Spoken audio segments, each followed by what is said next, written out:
Good evening, students. It's Chandrakala here, and we will see graphical representation of linear motion today. So first of all, the first point which we have to remember in this section is we are talking about linear motion. That means we will talk about motion of a body in straight line. Motion of body in straight line. Straight line means here we do not have to consider direction again and again because the direction is not changing. It is rectilinear motion. That means here we can consider that distance and displacement are same things because here magnitude will matter only. We will not consider direction. Similarly, speed and velocity will be same, and acceleration obviously. So that means here we are going to learn how to find out a distance or displacement, velocity and acceleration from each other. That means any two quantities will be given, and third we will have to find out. But the thing is, here everything will be given in the form of graph.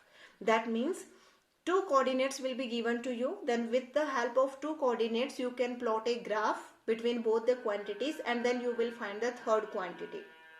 That's what we have to do here. So here we have three types of graph. That means first one is displacement time graph. Displacement time graph. That means we will have one coordinate of displacement, one coordinate of time. And second thing is velocity time graph. Velocity time graph. That means on one axis we will take velocity, another axis we will take time, and the third one is acceleration time graph. These are the three types of graph which we will study, and we will try to find out rest of the quantities. That means in between all these three quantities. Okay, so our first topic is displacement time graph. Okay, so here you will be given two coordinates. With the help of two coordinates you will plot a graph, and then you will see the situation. So first of all we are going to discuss about displacement time graph. Okay, so here we will consider three cases. First case will be when the body is at rest, or you can say stationary. When the body is stationary, that means it is not changing its position with respect to time, with respect to surrounding or any object. That means obviously on one axis you will take time, on another axis you will take displacement. Basically on x-axis we take time, just for our convenience, it's not necessary, and on another one we will take displacement.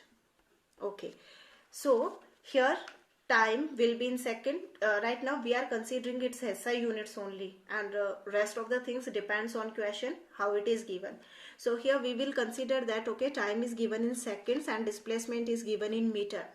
So it is 0. That means this is the origin, or we can say reference point. That means with respect to this point we will consider all the things, because when we discussed about the rest and motion position of an object, we have clearly said that there is nothing which is rest on this in this universe. But with respect to a particular object, or with reference to a point, or with respect to a reference point, we can consider any body at rest or in motion.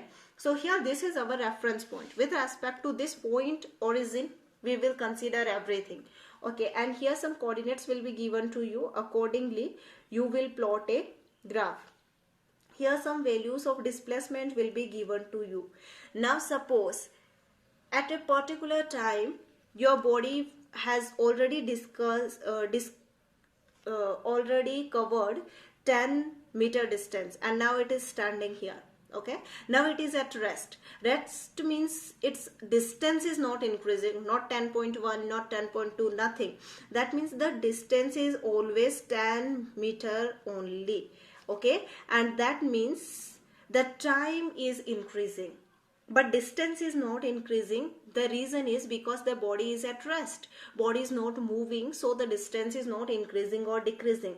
But time cannot be constant, you cannot control time, so time will be continuously increasing. That means whether you are studying or not, but time will pass. That means actually time cannot be constant. That's why when you plot this graph, we have to take care that never plot, this is time, this is origin, and this is displacement. Never plot this graph like this, because if you are plotting graph like this, that means you are saying that the time is constant and the displacement or the distance is increasing, but you know that it's not possible. That means at this particular time, suppose it is 8 o'clock, at 8 o'clock a body is at 0 distance, and at same 8 o'clock the body has covered 10 meter, and the same time the body has covered 20 meter without change in time. Is it possible? No, it is not possible. That means this is wrong. We cannot represent a line parallel to the displacement axis, but we have to mention the line parallel to time axis. That means when the body is at rest, then the graph between displacement and time is always a straight line. This is our first case. And our second case is uniform velocity or constant velocity. That means if the body is moving with uniform velocity or speed, whatever you consider. So if the body is moving with uniform velocity or speed, in that case we know that the graph between displacement and time will be a straight line. Okay, will be a straight line. When you plot the graph between displacement and time, you will get a straight line. Okay, next thing is when you get a straight line graph between two quantities, that represents that both the quantities are directly proportional to each other. That means as the time will increase, then the displacement or the distance will also increase. Okay, now with the help of this, we can find slope of this particular line, slope of graph, this line. That means slope of graph we can find from here, and that slope will give velocity. To calculate velocity from displacement time graph, we will have to find out slope of the graph. Graph means this line. Okay, you know that the slope of a parallel line or a straight line will be 0. That's why here the velocity is 0. Velocity is 0, that means the speed is 0, body is not moving, it is stationary. Similarly, here also you will have to find out slope of this line. Now next thing is how we will find slope. Slope means you will take a tangent, and here already it is a tangent, you do not need to consider any other tangent. Okay, so here one more thing is, if you will consider any 2 points on this line, and if you will find the slope of that 2 points, that will be same as the slope of this whole line. That means you can take any 2 points on this line and you have to find out slope, and that slope will give you velocity. Okay, and since we are talking about uniform velocity, that means your slope will not change. If this is point A, this is point B, this is point C, this is point D, and this is point E, you take slope of any 2 points, but every time you will get a constant slope. That means your velocity is uniform. And how do we know that the velocity is uniform? Because the graph between displacement and time is a straight line. Okay, inclined at some angle, obviously. So here we consider any 2 points. Let it be C and D, because C and D, slope of C and D will be the slope of this whole line AE. So we will find slope of these 2 points C and D. For that we will have to draw 2 perpendiculars on time axis, that means your x-axis, and 2 perpendiculars on y-axis, that means your displacement axis. Okay, then you will join this point here. Okay, now you see from this point, if these numerical values will be given to you, suppose it is 5, 10, 15, 20, it will be given in question.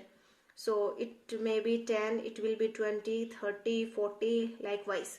Okay, so what you have to do to find slope, we will have to find value of tan theta, and we know that because we want tangent, so tan theta, we know that tan theta is equal to perpendicular upon base. That means from this triangle, what you want one perpendicular and one base. So you know that this is perpendicular, this is height, so this is perpendicular and this is base. So you want these two distance. You see, if you want perpendicular, you want this distance. Now you see here, Is this distance equal to this distance? Yes, because these two lines are straight lines on this displacement axis. That means perpendicular. So this distance will be equal to this distance. And from here, can you tell what is this distance? This is 20 and this is 30. That means how much it is? 10. And if it is 10, then this perpendicular will also be 10. If it is given in meter, then it will be meter, centimeter, kilometer, whatever. Similarly, now we want base. So this distance is equal to this distance. Okay, it is 15 minus 10, that is 5. So if it is 5, then base will also be 5. And if your time is in second or hour or whatever, then it will also have same unit. So now velocity is equal to perpendicular upon base. So perpendicular is equal to 10 and base is equal to 5. So how much it is? It is 2. And the unit of velocity will be meter per second. So it will be meter per second. That is the uniform velocity. This is how we will find uniform velocity from a graph. We will take any 2 points. We will draw 2 perpendiculars on time axis, 2 perpendiculars on displacement axis.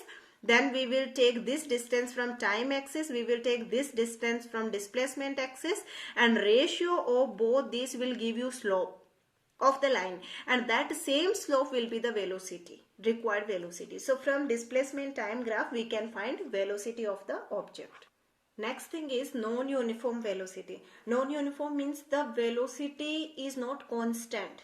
Okay, that means sometimes the body is covering 10, that means in a particular time interval, in first 5 seconds it is covering 10 meter, and in next 5 seconds it is covering 25 meters. That means the velocity is changing, which is known as variable velocity or non-uniform velocity. So if the body is moving with non-uniform velocity, then your graph will be a curved line. It will not be a straight line, but on x-axis we will take time, on y-axis we will take displacement, and the graph which will come here when you will plot, coordinates will be given to you. When you will plot a graph between this displacement and time, it will be a curve. And in maths you have learned how to find out slope of a curve. To find out these values will be given to you, 0, 5, whatever. And here also it will be given to you. I am taking these same values just for easy calculation, that's all. So here we have to find out, see, we are talking about non-variable velocity. That means every instant the velocity will change. That's why it is non-uniform. So at a particular point, at a particular time and particular distance only we can find the velocity. If you will find velocity at some another point or distance, then your value of velocity will be different. That means value of slope will be different, because the velocity is continuously changing. So suppose you want to find out velocity of this car or whatever, your object at 10th second. So you have to consider this point, 10 second, and here also you see what will be the distance. So this is the point. Here you have to find out the velocity. So you have to draw a tangent at this point. Okay. Now this tangent has 2 points, one this and one this. So again you have to draw 2 perpendiculars here.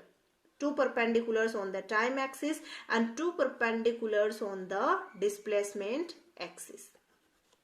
Alright. Now what you will do? You will join these 2 points again. This is again your perpendicular. This is again your base. Now how much it is? Suppose it is 13. Okay. So then 13 minus 10, 3. That means if this is 3, then this base will be 3. So base is equal to 3. Perpendicular, this one. So that means we have considered it up to here now. This is our final point. So we have to consider this much distance. So that means if it is 13, then we have to consider 13 minus 5. So it will be 8 and it will be 8. And here it will be full perpendicular. So perpendicular means 30 minus 10, that is equal to 20. If it is given in meter, then it will be meter, and if it is given in second. So here what we have got, perpendicular and base. So to find out slope, what we will need? Perpendicular upon base. Perpendicular is 20 and base is 8. So you can represent it in the simple ratios. If you want 5.2, that means 2.5 meter per second. That will be the velocity, because slope of this line will give you the velocity. So here also we will consider one point. We will draw a tangent. Then with respect to both these ends of the tangent we will draw two perpendiculars here on the time axis, two perpendiculars on the displacement axis. Then we will take this distance which will be equal to this distance, and that will be our base. Similarly, we will take perpendicular up to here, that will be equal to this perpendicular distance. Now we have perpendicular and we have base, so we can find out velocity, and that velocity, slope, and that slope will give us velocity. So this is how we will find the non-uniform velocity from displacement and time graph. Now, as you said, some extra questions related with non-uniform velocity from displacement time graph, that I have prepared it, but due to some problems I could not upload it on the CSoft. I will try now, maybe. So there also in CSoft you can see it in class-wise notes, and in WhatsApp group I have already posted it, and from here you can see it. That means you can pause the video and you can see if you are not getting it from anywhere. So here I have prepared some questions. So the first question is, find the velocity from following displacement time graph at. That means here one graph is given between displacement and time, some numerical values are given. So you have to find out velocity at time t is equal to 20 seconds and s displacement, s means displacement, here I should mention the vector symbol, displacement s is equal to 30 meter. That means s is equal to 30 meter. At this point you have to find out velocity, and at this point you have to find out velocity. So these are the values of the time and these are the values of the displacement. This is your first question, where you have to solve two velocities. You have to find out two velocities for two different cases. Our second question is this one. That means here what we have to do, motion of a car is represented by following displacement time graph. Find the velocity of car at t is equal to, that means time is equal to 10 seconds. When the time was 10 seconds, after 10 seconds what was the velocity of the car, that we have to find out. So you can see here the numerical values. Here the time is given in seconds and displacement is given here. You have to find out velocity t. T is equal to 10 seconds, that means at this point. So likewise, as we have discussed right now, how we will find, you will find the velocity of the car. Here this is question number 3. In question number 3, first of all, one diagram is given between displacement and time. Time intervals are given here, and here displacement is given on this axis. So what we have to do here is find velocity from above displacement time graph at t is equal to 20 seconds. 20 seconds means you know that this is t and 20 seconds. That means at this point you have to find out velocity, and second at t is equal to 40 seconds. T is equal to 40 seconds means at this point. So you have to find out two velocities, one here and one here. From this graph, numerical values are already given to you. Now question number 4, plot the following graph. That means some numerical values are given here. Displacement is given in meter and time is given in second. First of all, you will have to plot the graph. Second thing, find the velocity at s. That means again here it is displacement 33 meter. When the displacement was 33 meter, at that time what was the velocity of that particular body, and when time t is equal to 12 seconds. When the time passed was 12 seconds, then what was the velocity of that particular body. So these are the questions. This I will put it in the CSoft also, and I have already put it in your WhatsApp group also. This is for practicing. Rest of the things we will see in the next class. Thank you.